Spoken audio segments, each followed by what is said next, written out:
jadi pasindil ya. Kenapa mesti memilih itu? Iya betul. Karena kan kebanyakan kalau usia-usia seperti Deng Arif ini ya milenial ya. Ya milenial lah, pasti jadi DJ, hip hop, apa kan tuh main jadi apa kan? Asik dari topinya tuh ya. Enggak sih sebenarnya. Reggae. Ya apa sih dorongan kenapa mesti ini ditekuni? Iya betul. Padahal tahu banyak yang anak muda memang suka musik-musik yang sekarang yang baru ya. Oke. Yang pertama mungkin yang saya bilang bahwa pertama itu faktor selera ya selera. Ya, yang pertama bahwa selera itu berkembang dan memang kalau kita bicara passion ya orang akan bergerak mencari bagiannya masing-masing. Persoalan betul. Itu adalah hal yang sudah populer atau hal yang mungkin belum terlalu dikenal, itu secara teknis dikesampingkan pasti. Yang mereka mau adalah saya suka ini musik, pokoknya segera ke situ. Itu yang saya amati. Makanya kalau kita berbicara kesenian secara universal, maka saya selalu menghargai pilihan-pilihan orang yang mau mereka garap, silakan. Jalur apa yang mau dipilih silakan, mau yang mainstream, mau yang indie silakan. Tapi persoalan idealisme tentu ada hal yang berbeda. Untuk melestarikan kearifan budaya. Ya, itu salah satunya, betul. Jadi ini pertanyaan yang menurut saya selalu menarik dan akhirnya selalu mengembangkan jawaban saya. Artinya begini, karena memang sedari awal saya bergerak mengikuti ritme yang menurut saya itu sudah disediakan oleh alam, oleh lingkungan sekitar saya, dan mungkin ada kekuatan-kekuatan yang bekerja di luar kendali saya seperti itu. Saya tertarik sama yang Om Fik bilang tadi bahwa ketika kecil, apalagi kita yang memang mungkin di kampung ya, kita identik itu dengan seperti itu. Makanya saya bilang tadi kalau bukan didongengkan itu kita dilantunkan oleh ibu kita, oleh nenek kita. Itu juga saya alami. Jadi ada pengalaman yang menurut saya membawa saya ke situ. Pertama kali saya mendengarkan Pui-Pui. Pui-Pui ya. Ya tahu kan? Di kampus kayak saya terbawa ke alam yang enggak asing untuk saya. Ya, zona lain gitu. Zona lain, tapi itu enggak asing untuk saya, enggak asing. Tapi saya berpikir di mana saya akrab dengan hal seperti ini. Iya. Akhirnya saya dengarkan lagi tuturan-tuturan lain, lagu-lagu yang lain, senandung-senandung, dan akhirnya itu membawa saya pada ingatan masa kecil. Masa kecil. Satu hal yang paling saya selalu ingin selamatkan adalah masa kecil saya. Masa kecil. Itu yang selalu ingin saya selamatkan. Kenapa? Karena kita tidak bisa kembali lagi ke situ. Nah, tidak bisa. Betul. Tidak bisa, itu tidak ada. Ada kalau ada mesin waktu itu kan saya gemes sekali bagaimana kembali ke masa kecil di mana hal tersulit itu adalah PR matematika. Itu kayak kalau sekarang kita tumbuh dewasa kan tuntutan dan segala macam itu banyak nih. Nah, akhirnya saya berpikir bahwa saya harus menyelamatkan masa kecil saya. Dan untuk menyelamatkan masa kecil saya, mau tidak mau saya harus melakukan perjalanan ke situ. Dan dari situlah saya kemudian berurusan dengan Cinderly.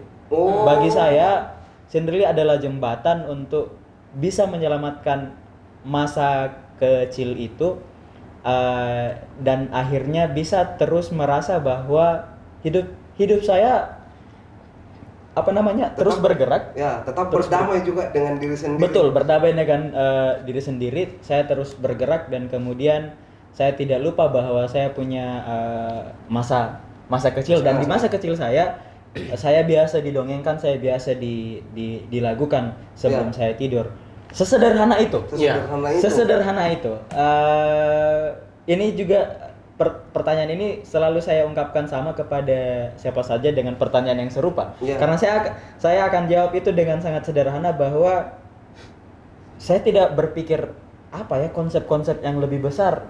Nanti belakangan saya sadar bahwa waduh, ternyata ini barang langka. Betul. Belakangan. Jadi saya betul-betul bergerak. Saya senang mengkaji hal-hal yang sifatnya lokalitas sejak dulu, dan ketika saya menemukan hal-hal yang menarik dari situ, maka saya akan coba konsisten.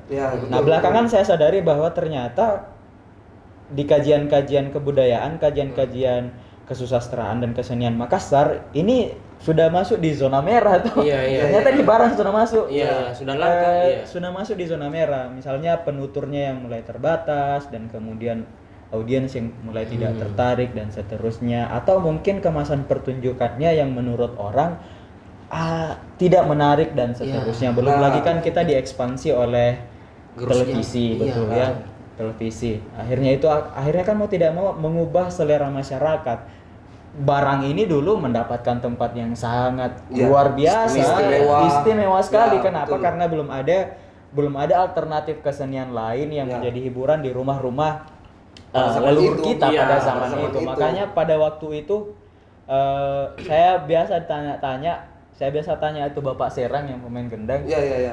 Bapak dulu kalau kita pergi main gendang itu Bapak biasanya, mohon maaf ini Bapak, dibayar berapa begitu bilang. Dulu itu tidak ada uang. Tidak ada uang. Murni panggilan.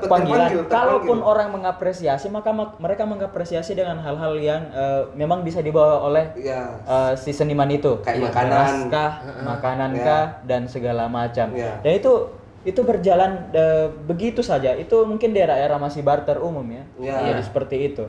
Nah, akhirnya lagi-lagi saya kemudian berpikir bahwa ternyata saya memasuki bagian yang bisa jauh lebih rumit daripada sesederhana yang saya pikirkan motivasi saya dari awal. Karena akhirnya perlahan saya mendapatkan masukan-masukan, saya mendapatkan apresiasi yang saya tidak pernah pikir itu sebelumnya. Dan akhirnya kemudian masuk kepada wilayah yang menurut sebagian orang mungkin aneh atau istilahnya ini jalan yang sepi ya. Jalan yang sepi seperti itu. Akhirnya saya berpikir bahwa ternyata ada banyak hal yang bisa saya lakukan. Di samping cuma memuaskan rasa rindu saya terhadap masa kecil itu tadi. Berarti dengar dan Rate ini memang dari masa kecilnya, yang kerinduan dari masa kecilnya dia cari seluk-beluknya. Dibilang jadi nikmati memang masa kecilnya. Ini nih. Betul. Makanya saya kadang-kadang coba kayak main atau berlakon kayak anak kecil. Kadang-kadang kan biasa teman lihat, enggak bahagia masa kecilnya. Saya balik. Tidak, justru saya sangat bahagia di masa kecil saya, sehingga ketika ada momentum saya bisa melakukan itu kembali, ya kenapa tidak? Main cangkir dengan teman-teman misalnya, atau dende-dende bulan dan segala macam kan. Nah, sekarang itu tidak ada. Ya itu yang mulai tidak ada karena adik-adik tak begini semua modelnya. Banyak yang mau lahirkan generasi TikTok. Mobile Legends. Itu semua. Itu pesannya untuk generasi-generasi yang muda. Nah, betul.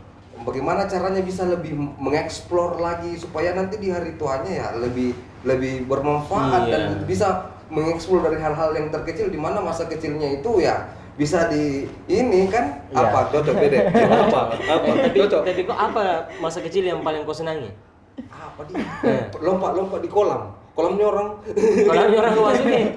Kalau saya enggak, saya main kelereng. Baru kalau main kelereng ada yang di dekat yang bundarannya itu. Yang menang Ya sudah mami menang, datang semua teman. Kalau retak rampas sih. Padahal kita menang. Perlahan permainan seperti itu hilang. Nah, sekarang sama juga dengan kayaknya Sinrilik ya. Ini kenapa sih Sinrilik sekarang sudah jarang dilirik, Deng Rate? Atau itu menurut saya, atau bagaimana juga sama tidak dengan keresahan tak? Sama ini deh Rate. Tunggu tapi begini gue lihat tuh orang kalau kita bilang zaman sekarang, kalau kita main Sinrilik nggak lirik ke. Nah itu. Tapi coba kalau itu kalau kita coba kalau menyanyi baru keren kok. Nah, langsung begini. Iya, langsung. Gimana tahu itu? Kenapa ini Sinrilik sudah jarang dilirik? Deng Rate. Kenapa? Iya. Seperti ini, segala sesuatu yang berkembang menurut saya, terutama kalau kita berbicara kebudayaan dan dalam hal ini kesenian, meminjam bahasanya Kak Irfan Palipui. Ada senior di kampus ya. Ada istilahnya semacam rezim ya. Jadi siapa yang memegang kendali atau hegemoni pada waktu itu, maka itu yang akan terus terus-menerus dijadikan kiblat. Dan ternyata ini bukan cuma politik ya. Iya. Jadi Iya, mungkin betul. orang pikir contoh yang sekarang yang mendominasi, maka Iya. itulah ya kelompok ini. Ternyata itu bukan cuma berhenti di situ, tapi juga ke hal-hal lain, Iya. Ya. termasuk ke kesenian. Ya. Kalau yang skop lebih besar, saya melihat fenomena begini sekarang. Saya melihat fenomena sepertinya musik-musik konvensional ya, musik-musik mainstream ya, Ya. arus utama itu mulai berurusan dengan kebangkitan musik indie. Nah, Iya, Seperti betul. itu Nah, betul. selama ini kalau kita berbicara tentang Cinderly, memang kita tidak bisa pungkiri bahwa generasi kita memang dicekoki dengan bunyi-bunyian yang tidak banyak nuansa lokalitasnya gitu. Iya. Faktor yang pertama mungkin Ya. senimannya semakin berkurang. Ya. Kemudian dokumentasi semakin berkurang. Media pun misalnya dalam hal ini televisi lebih menonjolkan kesenian-kesenian populer. Ya. Iya, betul. Makanya dalam satu sisi saya tidak mau menyalahkan generasi sekarang yang kalau mungkin kita bilang itu memang anak-anak sekarang tidak Iya. tertarik. Di satu sisi itu tidak keliru menurut saya. Iya, Kenapa? iya. Karena justru yang harus ditanyakan apakah supply yang masuk ke mereka untuk mereka konsumsi dalam hal kesenian, apakah memang banyak ke situ? Ya. Kalau ternyata kurang, aksesnya kurang, maka mereka tidak salah menurut Ya, saya. penting. Satu kali justru saya bicara dengan salah satu teman bapak saya, Ya. dan teman bapak saya dengan besar hati mengatakan bahwa kalau kita nak berbicara tentang persoalan itu, maka salahnya bukan di kalian. Ya. Beliau bilang, salahnya ada di generasi Om. Oh. Ada di generasi saya. Kenapa? Di generasi saya itu terhenti. Tidak banyak direproduksi kembali hal-hal seperti itu. Media-media kita pun memang berhenti pada kemasan-kemasan yang berkembang secara populer itu. Seiring perkembangan zaman. Seiring perkembangan zaman. Dan lihatlah bahwa menurut saya akhirnya kalau kita berbicara kebudayaan, kita di Indonesia ini agak bingung. Ya. Kita itu istilahnya kalau orang Makassar bilang tak bangka. Tak bangka. Tuh, apa yang Kaget-kagetan. Nah, gitu toh. Apalagi yang tren sekarang. Woi, begitu Iya, semua. betul. Iya. Apa yang tren sekarang di Iya, TikTok iya, ya? iya, iya. DJ, Ya, iya. itu yang tren. Ada masanya musik-musik genre Melayu mungkin Iya, ya, iya, kayak ada. Wali, Kangen Band dan segala macam. Itu tak bangka ke Tak bangka situ ke situ semua. lagi, Iya, ya. bangka ke situ semua. Belakangan lagi tak bangka ke sini semua. Jadi menurut saya ketika kita selalu tak bangka begitu, Iya. makanya kita susah menemukan satu poros yang memang kita berputar di situ. Ya. Kecuali memang kita tidak menemukan ketertarikan atau satu hal yang membuat kita memang berkutat di situ. Contoh kan Ya. ada orang juga yang memang saya tuh ndak ada Ji, mau kau danduk nu putar toh, Ya, mau betul. kau Ya. mau slow rock apa saya ku Ya. dengar semua Ji. Terlepas dari itu kan lain lagi soalnya. Nah, akhirnya saya pun mengalami itu. Jadi di SMA itu saya anak band loh. Asik. Wah, Wajar. Iya. Apa? Iya. Oh, iya, apa kita? Saya di vokal. Oh, vokal asik. Wajar. Ya, Iya, jadi iya. di SMA itu fase transisi untuk saya. Dan waktu saya kecil, kakak saya ada satu cewek, satu cowok. Yang cewek itu suka putar lagunya nih ke Ardila, Poppy Mercury dan segala Wah, macam. iya, iya, Saya iya. akrab dengan itu. Iya. Ya, yang laki-laki tuh suka kalau bukan lagu pop Malaysia ya itu yang band-band yang apa namanya? Awal-awalnya Gigi tuh. Iya, iya. Makanya masa kecil saya ketika yang saya ingat setelah saya tumbuh ya, artinya kan agak besar maki mama mungkin Iya, iya, tidak begitu hari besar nih nggak bisa mi digendong dikasih Iya, itulah istilahnya. akhirnya itu perlahan dongeng-dongeng itu sudah jarang nyanyi Ya. dari ibu tuh sudah jarang. Akhirnya kita bangun pagi itu radio itu yang diputar ini dan saya suka sekali. Ya. Jadi saya suka sekali lagu-lagu pop itu ya. Nah, kita masuk di SMA kan yang mulai kita belajar gitar sedikit-sedikit. Kita olah-olah sedikit ya, garap-garap lah begitu. Nah. Ya, akhirnya jadilah itu ya band-band yang sederhana seperti itu. Nah, itu. Tapi sudah bisa berbicara juga di sekolah ceritanya. iya. Nah, transisi setelah itu baru kemudian saya mulai bersentuhan banyak dengan kesenian lokal. Kesenian lokal. Apa ya ini kok ada aura lain ada aura sendirinya, lain aura sendiri. Ini sudah seru ini. Iya, ada aura sendirinya, makanya kemudian akhirnya saya lebih terarah ke situ. Nah, tapi dalam artian bahwa saya tetap apa namanya menerima kesenian-kesenian yang lain itu tidak ada masalah.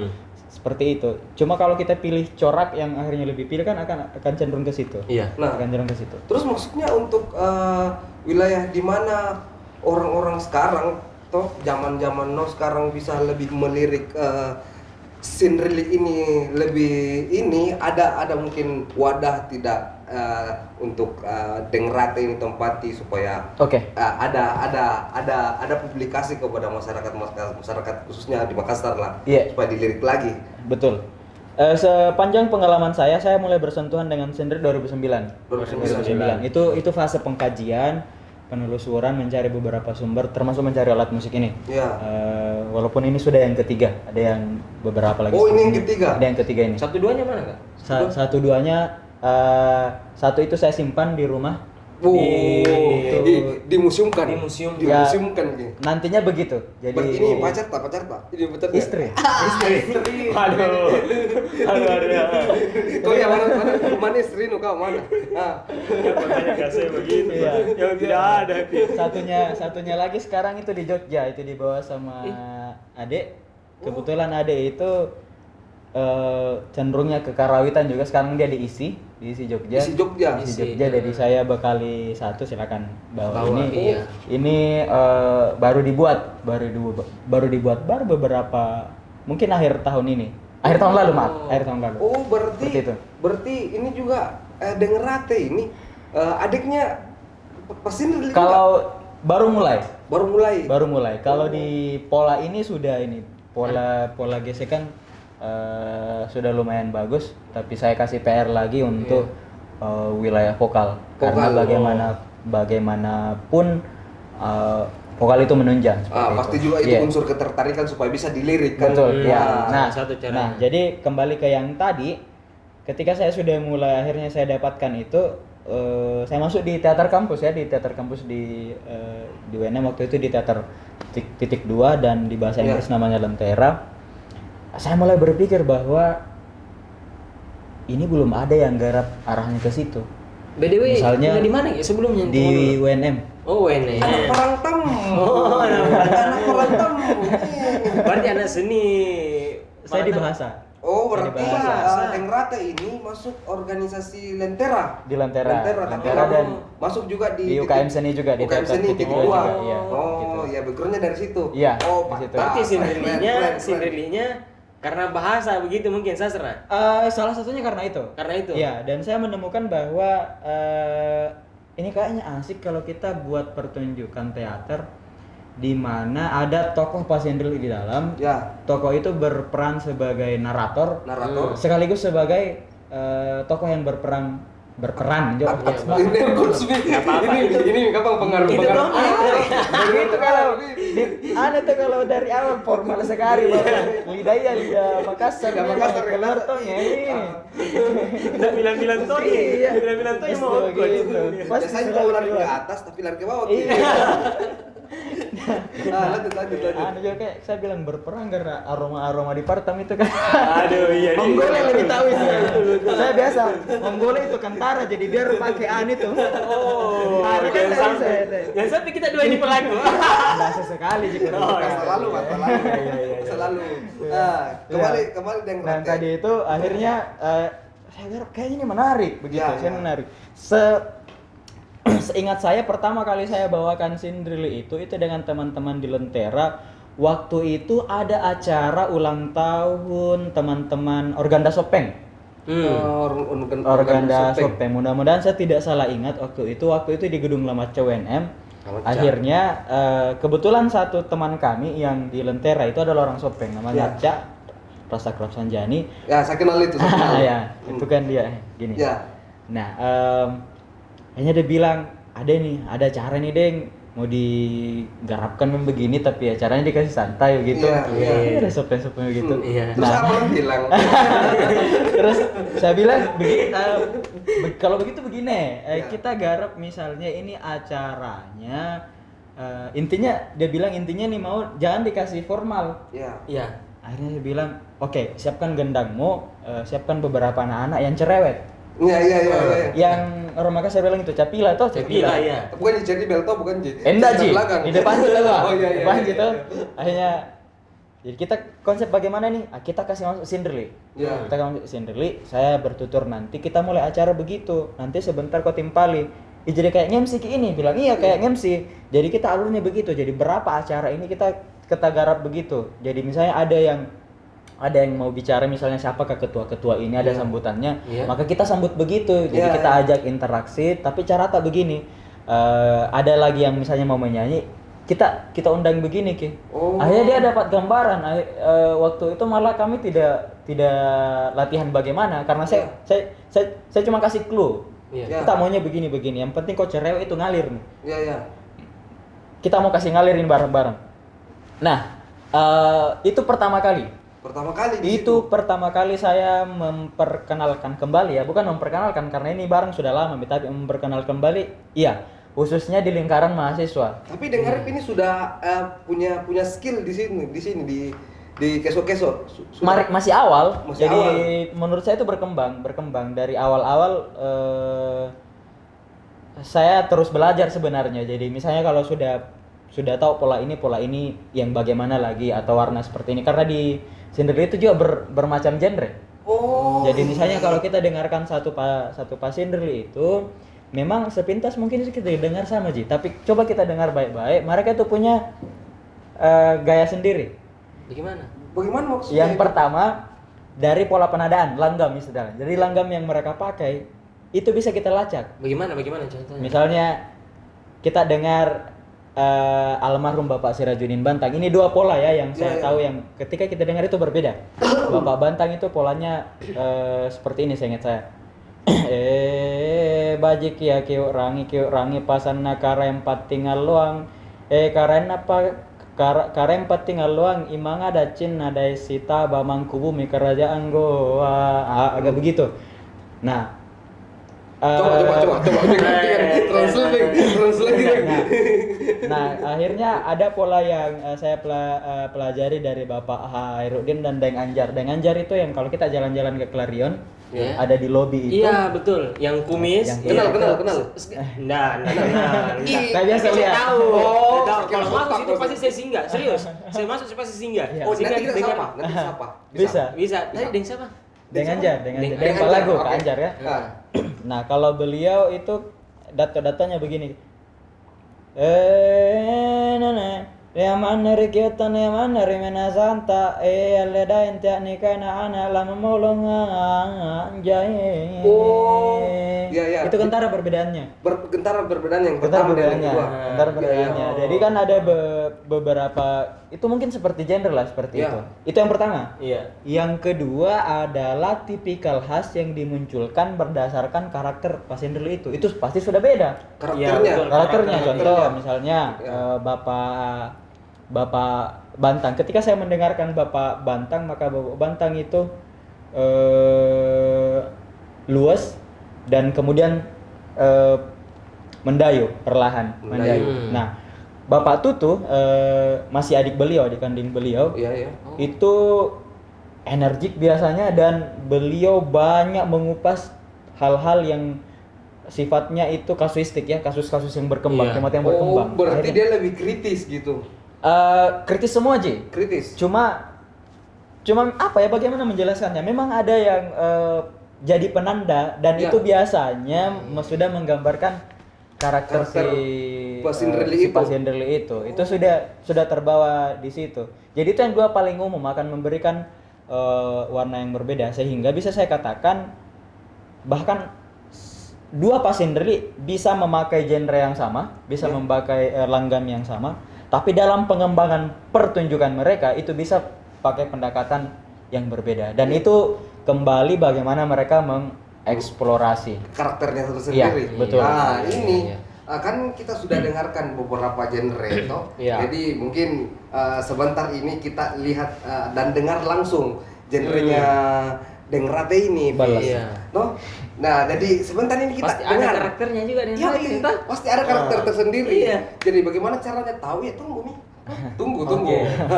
Dan sebelum mengarah ke situ mari kita lebih serius lagi, lebih dalam lagi. Fit. Iya. Nah, Apa. ini yang pernah saya dapat ini dengan Rate yang konon katanya ini pas Sinrilik dia identik dengan hal-hal mistik. Wah. Apakah itu betul? Serius gini karena bisi-bisi bicara yang bertanya. Ada sudah mulai. Baik. Ya, kalau kita berbicara mistiknya saya akan bagi dua menurut saya. Hal-hal begini. Hal-hal mistik saya tertarik membahasnya pada hal-hal yang berkembang pada sensasi yang kita rasakan. Sensasi, Artian begini. Misalnya begini. Ketika saya bersindri, ketika saya mesinri dan karena saya melihat respon yang apa namanya yang sangat kuat auranya. Iya, yang sangat kuat dari audiens energinya. atau tempat di mana saya tampil itu ada sesuatu yang sepertinya kuat menurut saya, maka menurut saya itu hal mistik. Iya. Walaupun misalnya saya melihat orang-orang ketika Sinrilik dilantunkan, keso-keso ini dibunyikan dan kemudian mereka betul-betul menyaksikan dengan saksama, menurut saya itu kekuatan. Itu sudah kekuatan yang luar biasa menurut saya. Karena saya tidak bisa pungkiri bahwa rasa puas seorang pasindri dan suksesnya dia menyampaikan Sinrilik itu tidak terlepas dari konteks ruang, waktu dan para pendukungnya. Para pendukungnya dalam artian adalah orang-orang yang menonton itu tadi. Oh, berarti memang tidak terlepas tidak bisa terlepas. Tidak terlepas. Iya. Dari penting. Tidak bisa. Harus ada Berarti interaksi. penting, ya. Walaupun interaksi itu dengan kontak mata misalnya, atau paling tidak melihat wajah orang, ekspresi mereka, bagaimana mereka melihat Sinrilik. Beberapa di awal-awal saya mementaskan Sinrilik, itu garupoknya luar biasa. Apa maksudnya itu garupoknya apa? Maksudnya? Kita sibuk sendiri. Oh iya. Yang memang. Kenapa? Karena kita Sinrilik orang juga bicara.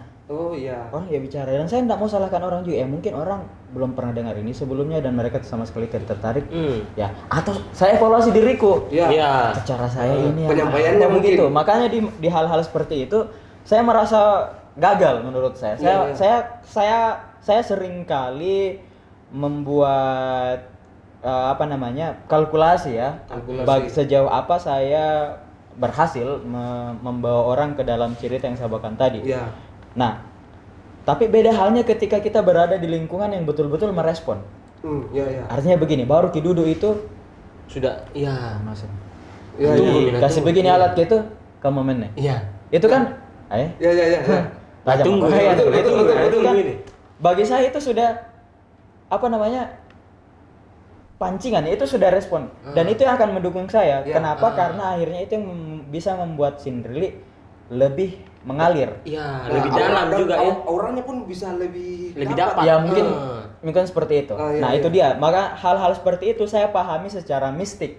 Kenapa? Karena hal-hal mistik juga kita harus pahami secara spiritual ya. Iya, memang. Bahwa ketika misalnya kita menenangkan diri dan kemudian orang merespon itu, orang juga berusaha tenang, maka kan ada simbiosis mutualisme pada situasi itu. Makanya kita bisa larut dalam keheningan, dan kita kalau bahkan secara spiritual kita paham itu sebagai zikir bersama, silakan. Karena di dalam cerita itu ada nilai yang mesti kita bongkar, ada pesan yang mesti kita bongkar ya. Jadi tidak harus mendengarkan satu ceramah saja misalnya, tapi ada yang dengan cara seperti itu. Nah, yang kedua, kalau yang mistik yang lain itu terus terang saya belum jangkau lebih jauh. Pertama karena dari dalam hal itu saya tidak sensitif ya, saya tidak kuat. Tetapi ada beberapa pengalaman di mana saya bertemu dengan orang-orang yang sepertinya sensitif dengan hal seperti itu dan responnya bisa lebih di luar nalar gitu. Jadi beberapa kali saya coba eksplorasi di kampus dan beberapa teman kesurupan, kita ke hutan, kita ke sungai, ada saja yang kesurupan. Atau pada saat saya sedang bercerita dan ada yang setelah itu menjelaskan ke saya bahwa ada yang selama saya bercerita ada yang dia lihat dan segala macam. Dan saya menikmati itu. Dan berarti ini berarti ada juga unsur ketertarikan di mana sang pemain ini, sang pasindeli ini mengeluarkan aura tersendiri dan di mana yang di sekitar merespon. Itu tergantung dari situ juga. Berarti tergantung dari rasanya yang dia mainkan dan orang yang di sekitar pun bisa seperti itu. Betul. Wah, betul. Menarik betul. betul. Ada memang kekuatan tersendiri. Merinding kata nih. Cerita merinding kan. Jujur memang ada ketertarikan tersendiri dan kekuatan itu akan membangun nilai-nilai spiritual. Iya.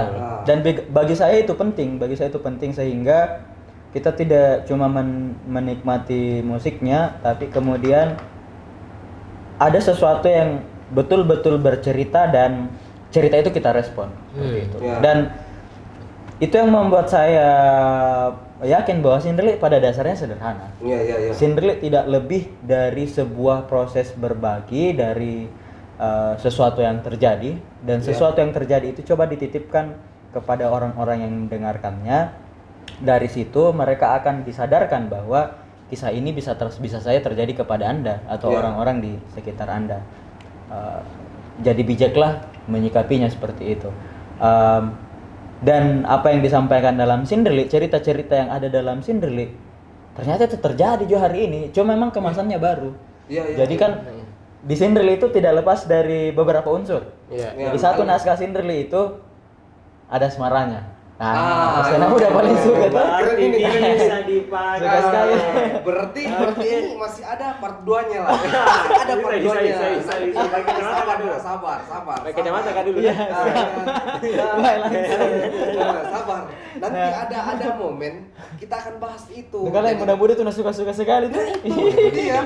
Kenapa dia? Itu kan kalau mungkin dari yang tadi tuh misalnya ada yang dengarkan dari tadi. Ini berat pembahasan orang tua. Pas masuk gitu. Nah ini masuk ini. Iya. Ini gua demen ini. Nah,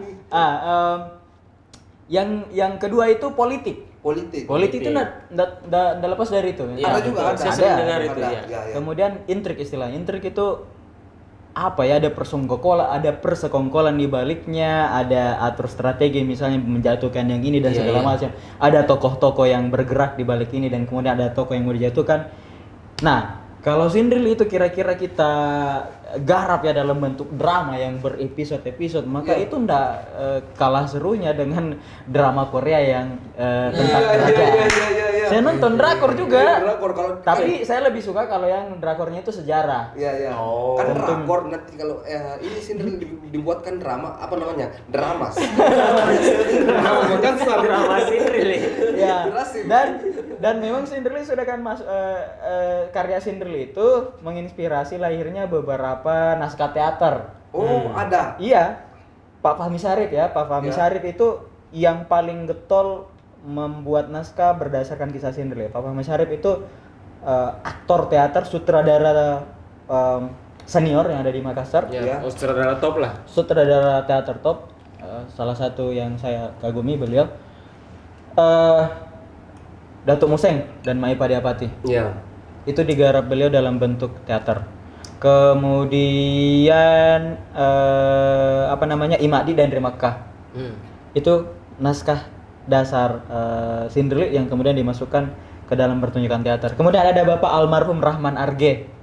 Bapak Rahman Arge, beliau aktor lebih senior lagi. Beliau menggarap Tolok Daeng Magasing, itu dasarnya dari Cinderly, kan dikemas dalam pertunjukan teater. Berarti dieksplor dari Cinderly. Nah, dari situ kan mereka itu sudah mulai membaca. Jadi mereka mulai membaca bahwa zaman semakin berkembang sehingga Cinderly ini coba kita munculkan dalam bentuk yang tidak persis dengan pakemnya dulu. Karena kalau kita mau ikut pakemnya dulu dan analisis saya, salah satu faktor yang membuat masyarakat mungkin tidak tertarik lagi adalah karena Cinderly itu dipentaskan itu sama Lam Suntuk. Jadi itu kan jam berapa sekarang? Jam 8, jam 9. Kira-kira jam segini lah. Jam 9 lah. Begini. 9 sampai subuh. Ya. Duduk. Iya. Jadi orang menyimak ini dan terus seperti itu. Nah, bisa kita bayangkan di mana keluarga-keluarga Indonesia akan lebih betah menonton dangdut sampai subuh. Iya, sampai jam 3. Siapa yang tertarik menonton film seperti itu? Iya. Makanya kan pernah juga ada yang bertanya, nah kalau di Permak itu sendiri menjadi pertunjukan 10 menit bahkan 5 menit itu sudah mengurangi nilainya. Saya bilang tidak. Iya. Itu adalah bentuk adaptasi dan bentuk gaya bertahan hidup. Iya. Survive ya. Kenapa? Siapa lagi yang tertarik mendengarkan pertunjukan sampai itu dia. subuh itu? Siapa yang mau bertahan? Betul. Jam yang anak muda dulu yang Iya. bapak-bapak kamu Iya, masih mau kita dengar. Iya, cuma kalau dangdut itu tahannya sampai jam 3. Nah, itu dia. Banyak dramanya. Iya, banyak mungkin ya, nangis-nangisnya. seperti itu ya, seperti itu. Jadi memang kita kalah strategi dan segala macam. Kita dari seperti itu mungkin ada sesuatu ya. Dan seniman-seniman senior ini kayak almarhum Pak Rahman Argen dan Pak Fahmi Syarif itu sudah membacanya. Beliau sudah membentuknya dalam pola seperti itu. Cuma mungkin ada fase di mana itu betul-betul pasang surut ya. Pasang surut. Itu pasang surut. Belum lagi kalau kita berbicara misalnya bagaimana seniman khususnya seniman tradisi itu di apresiasi mungkin. Jadi akhirnya mungkin motivasi untuk berkarya juga jadinya berkurang seperti itu. Nah. Ya, tapi itu yang bisa saya bilang, bahwa sendiri itu kompleks dan tidak jauh dari biasanya tiga tema besar ini. Biasanya itu di dalam ada. Ya. Seperti itu. Nah, keren. Nah, sekarang saya mau minta bagaimana kira-kira pesannya Deng Rate ini untuk pemuda-pemuda zaman-zaman sekarang supaya lebih banyak belajar ke dalam tentang budaya-budaya Makassar. Nah, coba saya mau minta apa? Coba. Ya. Saran dulu. Baik, saya coba kasih perumpamaan ya, hal yang sederhana. Misalnya di sekitar kita itu banyak hal berupa nama kah atau tempat kah. Dan itu sudah kita dengar dari dulu, bahkan kita mungkin tinggal di situ. Kalau itu makanan kita sudah makan sejak dulu. Tapi kita tidak pernah menanyakan kepada diri kita misalnya kenapa sampai dinamakan seperti itu, atau misalnya kenapa ini ada, kenapa ini ada ini barang. Nah, kalau kita sudah mulai bergerak ke situ, maka saya yakin bahwa perlahan kita akan menemukan hal-hal baru dan menarik dari apa yang sudah dititipkan oleh leluhur kita ke kita itu. Kita mungkin belum tertarik karena kita belum menemukan kesadaran untuk bertanya kenapa ini mesti ada. Dan saya pikir pola berpikir kritis seperti ini mau tidak mau harus dibangun dengan disiplin belajar yang kuat. Bukan cuma di sekolah, karena di sekolah juga ternyata banyak juga yang akhirnya tidak ke situ ke arahnya. Tapi ketika kita sudah mulai bertanya ke diri kita kenapa ini mesti ada, kenapa mesti ada Korontigi, kenapa mesti ada Mampaci, itu kan dari kecil saya selalu bertanya, kenapa mesti ada Berasanji, kenapa mesti ada Amma, Cawato, orang-orang baca dan segala macam, kenapa mesti ada Angaru dan segala macam. Ketika kita mulai bertanya ke situ, maka itu yang akan menuntun kita. Terlepas kita tertarik atau tidak, tetapi satu hal yang harus kita garis bawahi bahwa kita tumbuh di tanah di mana identitas itu kita sudah pegang sejak dulu. Ketika kita orang Makassar, maka sebenarnya kita punya beban.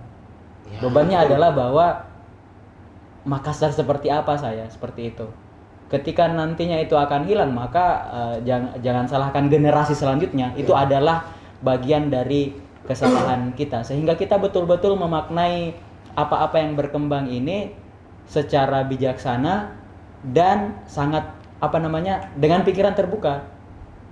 Akhirnya nanti kita akan mengenal orang-orang Makassar tidak identik lagi dengan yang disebut kasar dan segala macam. Masa iya sih kalau Makassar disebut itu cuma identik dengan apanya tuh? Iya, betul. Padahal kan itu ada aspek lain yang belum kita tahu. Parahnya adalah apakah orang Makassar sudah mau menanyakan itu kepada dirinya sendiri?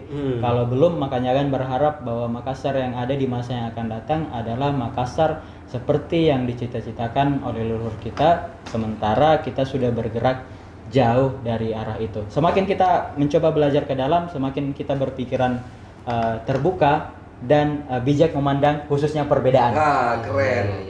Iya. seperti itu. Seperti itu. Luar biasa. Luar biasa memang. Bicara apa kata tadi itu? Saya ini malam betul, betul kita mendengar ini Apa dia, diskusinya. maksudnya begini, Vi.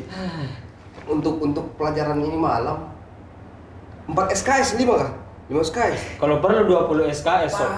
Perlu. Banyaknya itu Ini perlu sekali. untuk mewakili lah 40. Deh banyaknya. Boleh. Ya boleh. 40 SKS. Dan memang tidak bisa dipungkiri, Vi. Nah, Ini memang materi yang dimana orang sudah jarang lirik. Dan dimana kali ini kita kedatangan narasumber yang dimana berwawasan luas, betul. berwawasan luas, dan dimana akan menjadi motivasi kepada orang-orang di rumah. Iya, itu penting. Khususnya masyarakat Makassar, pemuda-pemuda Makassar yang dimana tidak terlalu banyak belajar keluar. Iya. Tidak terlalu banyak belajar budaya-budaya luar. Sekali-sekali melihat budaya sendiri. Ada juga budaya ini sendiri, betul. Itu saya bilang. Makanya jadi sejauh mana kita bisa mengenal diri kita ketika kita mengetahui budaya sendiri. Budaya apa? Budaya apa udah tahu? Iya, maksudku budaya Tommy toh. Oh, gitu. Itu maksudnya. Kita tahu ada dia budaya sendirinya juga. Yang dia pahami. Iya betul. Karena saya punya dunia sendiri. Nah, saya punya dunia sendiri yang gimana? Kau paham simbol-simbolku kan? Tidak, toh bukan toh. Tapi kalau memang tidak salah gitu. Jadi maksudnya begitu, teman-teman. Iya. Jadi di mana kita mengenali diri kita ketika kita mengetahui budaya. Jadi terima kasih untuk kedatangan Deng Rate, toh. Terima kasih. Jadi sebelum kita menutup acara malam ini, kita dengar sesuai dengan perjanjian tadi ini, Vi. Iya. Sesuai dengan perjanjian tadi, kita mau dengar seperti apa sih genrenya Deng Rate ini. Bisa nanti kita ketemu sharing-sharing lagi. Nah, pokoknya masih ada banyak, masih panjang sebenarnya banyak mau dipertanyakan. Banyak, tapi tidak apa-apa lah, ya. Ya, di bagian penutup ini intinya itu adalah ucapan terima kasih dan doa kepada kita semua, semoga kita selalu diberikan kesehatan apalagi di situasi yang serba sulit ini. Ya, amin. Curhat.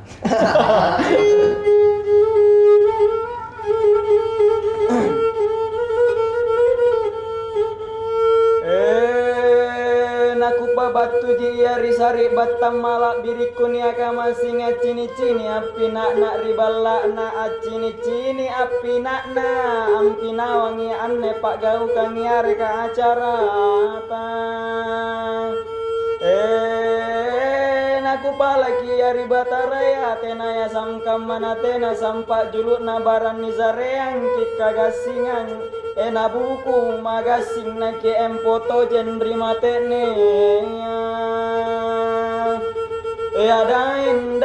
dain nakamato jeng.